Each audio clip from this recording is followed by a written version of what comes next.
Hi, this is Basil Green speaking. Welcome to my podcast, The Basil Green Show. This show was exclusively created for you, the responsible leader. The education you will receive will equip you with the right knowledge, skills, and attitudes to succeed in a competitive working environment and in life. You will learn how to use communications as a tool. Ultimately, you will influence the success of your nation positively. Don't confuse me with the president or government. The money you will make, some of it, they will come to take. The marketplace also wants a portion of it, like it's a piece of cake. Use this podcast for your elevation, influence the success of your nation, and then join the celebration. Hi, this is Basil Green. By now, you know who I am. You have been listening to the intro. I already introduced myself. But if you have missed the intro and you were just listening to this part, I am your host here on the Basil Green Show. I want to share something very, very important to the future of South Africa. But if you're not in South Africa, lessons are transferable.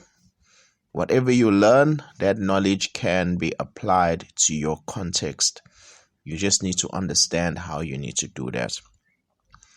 Today, I'm going to be talking about how to improve the low employment rates in South Africa. Now take note, I haven't said how to remove the high unemployment rates. I said how to improve the low employment rates here in South Africa. You know, when I was looking at one of the men in South Africa, I don't want to say his name, just in case I upset him, but he posted on social media that the employment rate is 66%. 66%. The employment rates amongst youth, those who are under 35 and are working age. The working age here in South Africa is 16 and above. So as soon as you turn 16, you are able to go and work. So that's a very disturbing number. Now when I look at it and I say, okay, these are the people that are outside of the marketplace. Now I'm saying the marketplace because where the people are working, so they were outside of there. Only 34%. Now maybe the numbers more higher, maybe it's lower, but there's only a small fraction of people inside. You just say we are bringing people into a building, and that building is 100% empty. There's space for everybody, and in that building, everybody is needed in that building. Let's just say we only put in a third of those people. That is approximately 34%, 33.33%. So put in a third of those people. That is a little people, because those people are going to have to run that building without the other people that are needed. Now, we have to make sure that is changed. Even those that are employed, how many of those people have permanent jobs? Sometimes we look at the employment statistics and we think, okay, everybody has a permanent job. Some of the people are working as contractual workers. They're working for projects and They don't know what's going to happen after that project. They're working as 6-month or short-term contracts, and sometimes the contracts get renewed and renewed and renewed after the period is over, and that individual is not 100% sure when they're going to tell him or her the contract is no longer going to be extended. That is not a nice place to be, especially when you are young.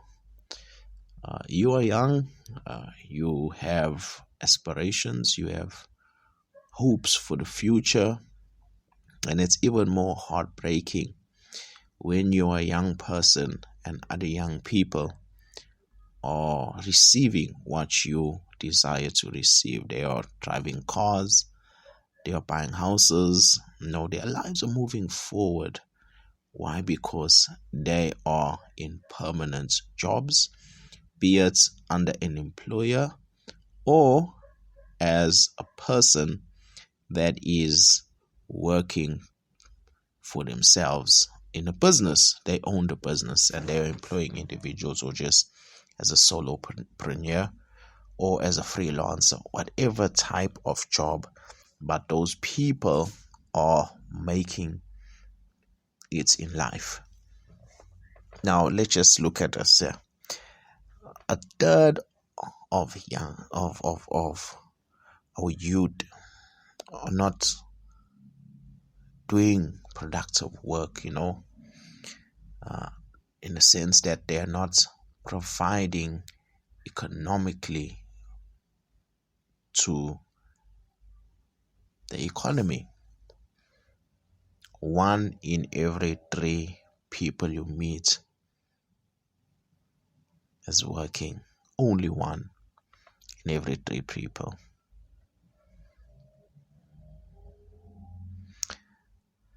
I wasn't happy when I saw that number, I wasn't happy. And this was a prophet. I'm going to say it was Prophet Leon Dupree. I don't think he'll be upset for sharing very valuable information. And he even said that this is at the point of no return. Those are not good words, not because we don't want to hear them. It's something for us to come to a point where we say something has to be done,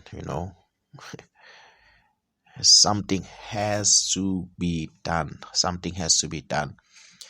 Now, we are only a third of people in the marketplace. I never go and verify this information, but it just got me thinking, even before that, the number was still low. We only had a small portion of people, in the workplace. I never go and verify this information, so just excuse me. I'm just taking his word for it and I'm running with it. But even if it's not true, if it's true, there is something that we need to think about. But when we look at the people that are not employed, that are not inside, those that are outside the marketplace, now there are various reasons. I don't want to be blaming this and that. We know the problems. We know there's drug addiction that causes unemployment. We've got them in our communities. I, for one, see them every day. We've got people that experience the effects of the pandemic. We've got people whose businesses were looted, and then there are things that just go wrong in life that cause businesses to retrench people. But this is my view, and I believe it will be helpful in some areas. You can take this for yourself. because this is something that we each have to do individually. We have to learn to stand on our own 2 feet. The 350 Rand is helping people. Yes, it's helping people, but that causes us to be dependent on the government, and we don't want ourselves to be dependent on the government or dependent on anyone. We need to become independent. That's the main thing, and many of us are struggling in that area in our nation to become independent, because independence helps us to become interdependent. If you cannot stand on your own 2 feet, when it's time to join arms with somebody else, you are going to be pulling that person down when that individual is trying to go up, because you will be like dead weight. So we have to learn to become independent. And this is not an insult. This is something I'm just pointing out, something that I've strived to achieve for myself as well, and to stay independent. So those people that are outside, we look at their earning potential.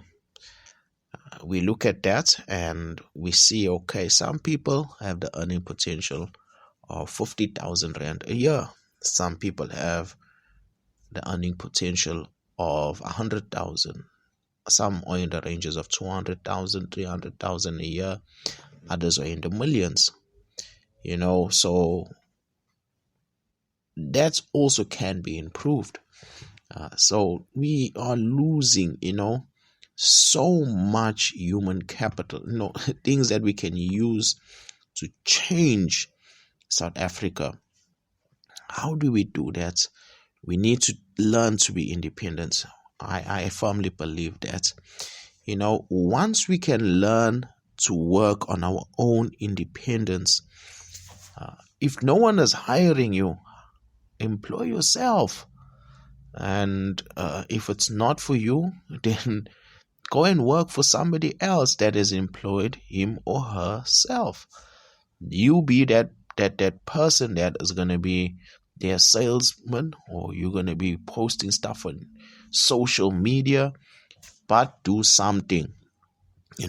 Get up and start the process, and then you can cause your life to turn around.